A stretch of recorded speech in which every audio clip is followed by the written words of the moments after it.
పిల్లలు ఈ రోజు డేట్ ఏంటి?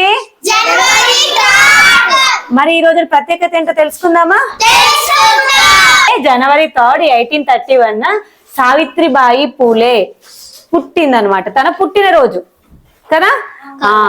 అయితే మరి తన ప్రత్యేకత ఏంటి అంటే, చాలా వందల సంవత్సరాల క్రితము అప్పుడు ఆడపిల్లల్ని చదివించేవారు కాదనమాట. ఆడపిల్లకి చదివేందుకు, ఆడపిల్లలు చదవద్దు, స్కూల్కి వెళ్ళొద్దు అని అనేవాళ్ళు అనమాట. అప్పుడు మరి సావిత్రిబాయి పూలేకి 9 సంవత్సరాల వయసులోనే పెళ్లి అయిపోయింది. అప్పుడు చిన్న ఉన్నప్పుడే పెళ్లి చేసేటోళ్ళు. ఇప్పట్లేక ఇప్పుడు 18 years కంటే తక్కువ ఉన్న వాళ్ళకి పెళ్లి అవుతున్నాయా? అయితే మీరు ఏం చెయ్యాలి? కేసు పెట్టడం కాదురా, ఇన్ఫార్మ్ చేయాలి.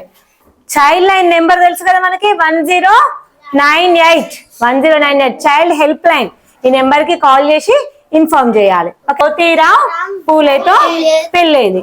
ఇతను మంచి విద్యావేత్త అనమాట. తను ఏం చేసిండు, అలా భార్యకి ఏమీ రాదు కదా, మంచిగా చదివించిండు రోజు. మంచిగా సావిత్రిబాయి పూలే శ్రద్ధగా చదువుకున్నది. మరి నాకంటే నా భర్త నేర్పించిండు, కానీ మిగతా ఆడపిల్లలకు అందరికి ఎవరు చదువు నేర్పిస్తారు అని చెప్పి సావిత్రిబాయి పూలే 1848 పూణేలో ఒక మంచి స్కూల్, అది ఎవరి కోసం? గర్ల్స్ కోసం స్టార్ట్ చేసింది. అప్పటి నుంచి తను చదువు చెప్పడం స్టార్ట్ చేసింది. కానీ అందరూ ఆమెకు అపోజ్ చేసిండు, నువ్వు ఎందుకు పెడుతున్నావు, ఆడపిల్లలు చదువుకోవద్దు కదా అని. దాడి చేసిండ్రు, అవమానించిండ్రు, అయినా కూడా తను ఆపేసింది ప్రయత్నాన్ని. అందువల్లనే ఈరోజు మహిళలందరూ మంచి మంచి ఉద్యోగాలలో, అన్ని రంగాలలో కూడా ముందున్నారు కదా. చదువుతూనే కదా ఇవన్నీ సాధ్యం. చదువుకోకపోతే ఇవన్నీ చేస్తారా? మనకు రీసెంట్ గా జరిగింది కదా పెహల్గామ్ అటాక్. అందులో ఎవరు? మహిళా పైలట్లు మహిళల నాయకత్వంలో చేసిన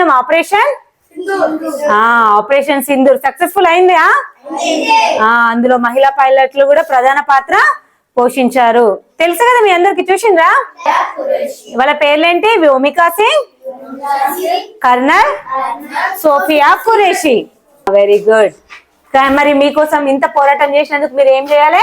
బాగా చదువుకొని, ఇంకా మనకు దగ్గర మన తాండాలల్లా చిన్న చిన్న మారుమూల గ్రామాల్లో కూడా ఇంకా కొందరు కూడా ఆ గర్ల్స్ ని చదివించట్లేదు. అలాంటి వాళ్ళకి మీరు చెప్పాలి, చదివించాలి ఖచ్చితంగా అని. అర్థమైందా? మనం చదువుకోవడమే కాకుండా మన చుట్టూ ఉన్న వాళ్ళు కూడా చదువుకునేలా చేయాల్సిన బాధ్యత మన అందరిది. అర్థమైందా?